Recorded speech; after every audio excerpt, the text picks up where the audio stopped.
I am nature.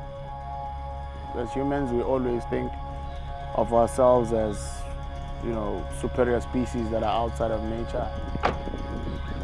So being here makes me part of the whole ecosystem, but also makes me notice, you know, things in nature and within me. Being out here to me is where I get to run. I get to also be mindful of the plants and different plant species. It takes my mind off all the busy bustles of the city.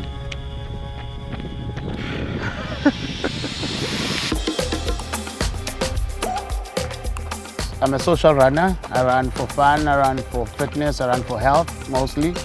But I just wanted something that will incorporate all of the things that I really believe in. I'm the first person to get a car license in my family. I'm the first person to go to a tertiary institution. The first person to have a car. First person to have a business. There's a lot of firsts because my mom was a domestic worker. My dad was a herbalist. So, you find yourself in a situation where everything, like for the whole family now, financially is on you, which is not an easy thing also.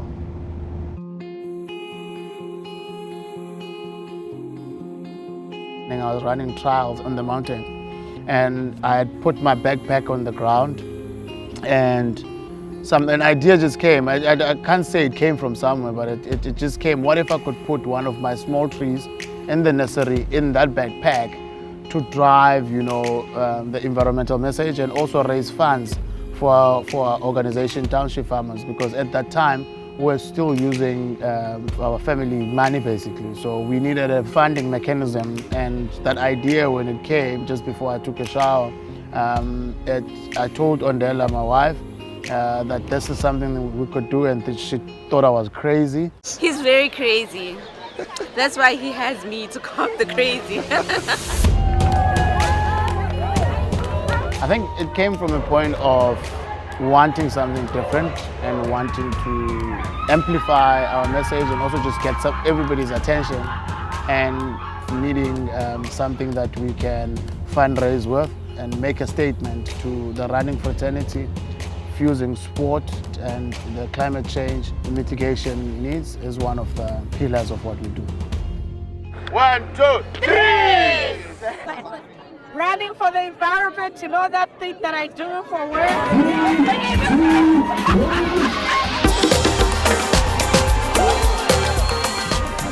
The Running Tree campaign bus is led by Cindy Nkomo, who is somebody that believes in sport and believes in the cause. So to me, seeing other people take lead and take charge in it, it makes me feel great. And most importantly, having international organizations forming part of what we do. As a bus leader, mine is really just to lead the guys to the finish, and I'm really happy to be involved in the campaign of greening our township and really creating awareness in terms of planting trees in their communities, especially in Cape Town. You are amazing.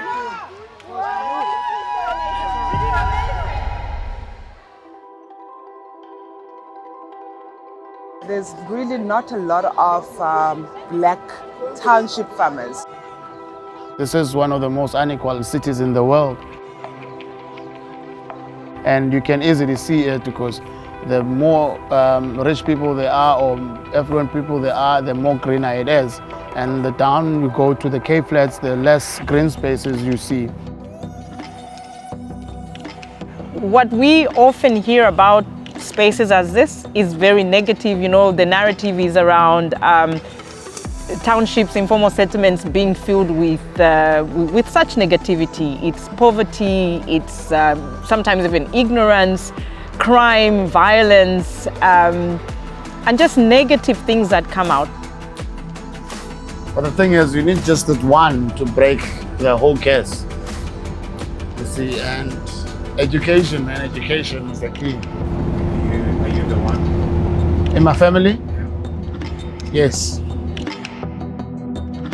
what a clever young man, and the way he has transformed the space of ecosystem management to make it sensible for young people to make a living out of protecting our environment. My teacher came into my life, and then she taught us about the green environmental work of those times, and we got involved in environmental quizzes in the school, and that's where I started to believe that I could actually make it out of the township setting. Starting to look at what is needed to restore our environment is not a sprint, it's a marathon. We gotta think about it in the long run. I've never been to a place before where the past is so present as it is here in Cape Town. To really be a part of the solution and to help change that equation and bring trees and forests and green space and healthy living spaces back into these communities, and to support them in that work, and just happy to be a part of it. I think if we start with such initiatives and support Township Farmer Sia and his initiative, we can only just create a ripple effect. Who let the trees out? So the Running Tree campaign this year partnered up with One Tree Planted and the Cape Town Marathon. And then we got together to say we're going to be planting in 4 sites.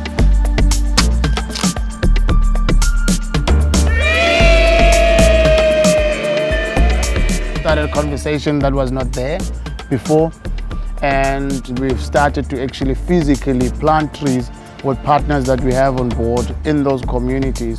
So really our impact is cultivating a culture of climate change conscious people who don't belong in the upper class or in the upper classes of the city. Just because you are poor, it does not mean you don't deserve a shaded area. Just because you are poor, it does not mean you don't deserve clean air, like a green space that you can have a picnic with your family and pick a fruit or anything like that. That's what tree equity is about. And I can tell you from my experience at least, there's not that many people like Sia across the globe. So when we find them, when we find ways to engage with them and support the work that they're doing, it's just so powerful. This is what I want to do for the rest of my life. Hence we bought the land and we got the support to buy the land. Those 162 hectares, that restoration project, that is my lifelong dream that I've had, which I didn't think would happen now. That dream I thought maybe would happen in my 50s or 60s, right? When the business has done so well that we can afford to do that. Because in South Africa, as a black man, to own 162 hectares of a commercial farm is, not a story, it's not a thing. There was a point where I thought I would not reach 21 because growing up in the Cape Flats is quite rough. And I think basically trees saved my life. And it's just not about me or us as the organization, but it's about the global community.